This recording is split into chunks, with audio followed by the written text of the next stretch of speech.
Hello everyone, we are going to be talking about how to draw a landscape today. Basically, when you're doing a natural form, you kind of do a little bit of winging it, because it's very rare that something in nature is geometric and rigid. For the most part, it's about feeling the form, and the way that my professor from my junior year drawing class had taught me how to do it.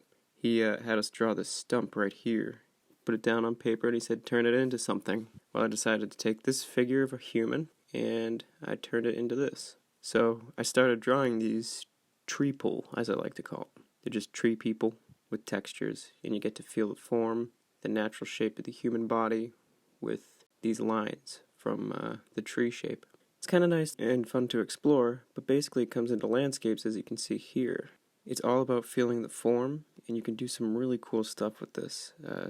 It gives you a lot of free rein to design things, but at the end of the day, it's a lot more laid back than, all the rigid stuff that we've been talking about. And in the next video, I'll go over how you can spot all that stuff in this picture here. But I took a photograph at first to show you guys that I did the X over here to get the center of this cabin that I'm going to draw. Put the road sort of in perspective, but not really. Some of the other things, just getting an idea of what the scale will be like, just seeing how things fade off into the distance. Moving onward. So we're just going to touch up a few things.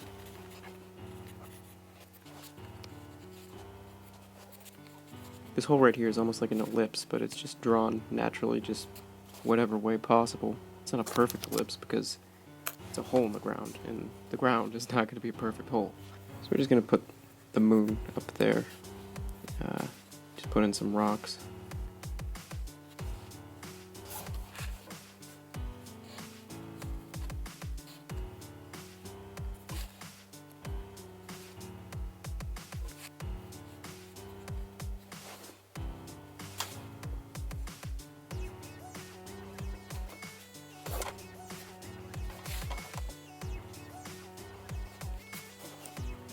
So by finding the center of the building, I was able to put in these 7 doors, equidistant.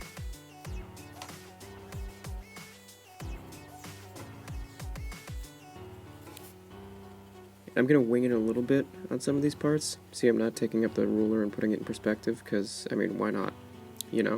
Why go through all that? I have a rough idea of where the perspective is, so I can just kind of wing it and do that. If I wanted it to look perfect, well then yeah, but this isn't about just the drawing. This is a part of mixed media. I put in those bricks like I did on the Batgirl thing, that patio out there. I would put in those tables where people would sit and have coffee.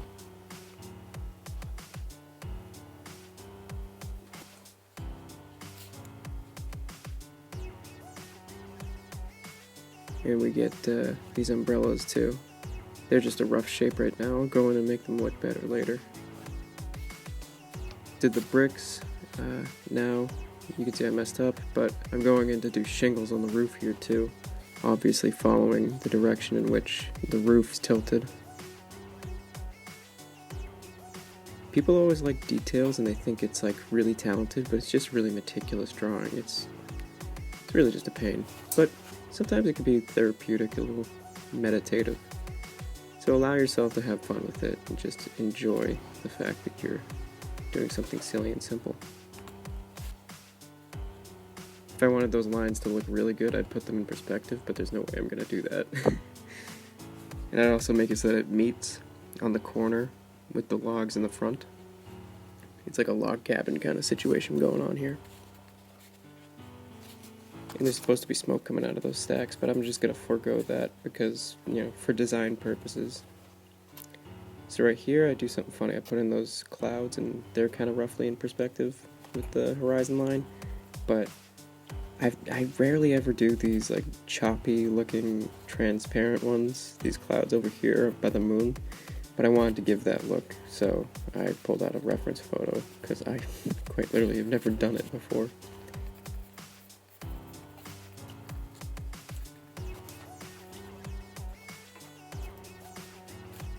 Here I pulled up a picture of the moon that I took myself with my camera, and then I pulled up a picture of a blood moon that I took.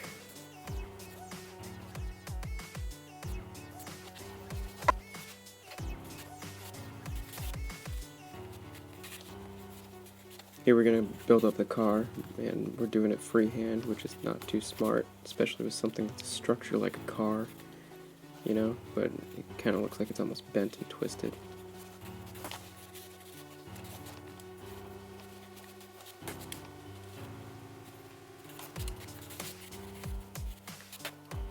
We're going to put some stars up in here too.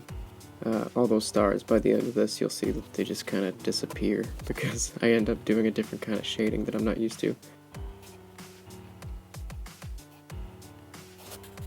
I'm kind of mad my camera just like died out right there, so you didn't get to see all that get built, but if you see those small trees back there, you're going to see exactly what I did over here. So I basically took an idea of trees, and a general idea, and started making actual trees, and then eventually making them grow as they come closer to us from the distance. And then like I just start shading basically to just like be like, yeah, no, there's something there.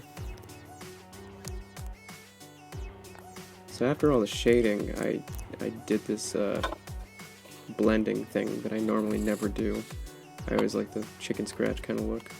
But you can see I took the moon, all the shadows make sense, they're cast to the right, and over here it's cast a little bit to the left of the cabin.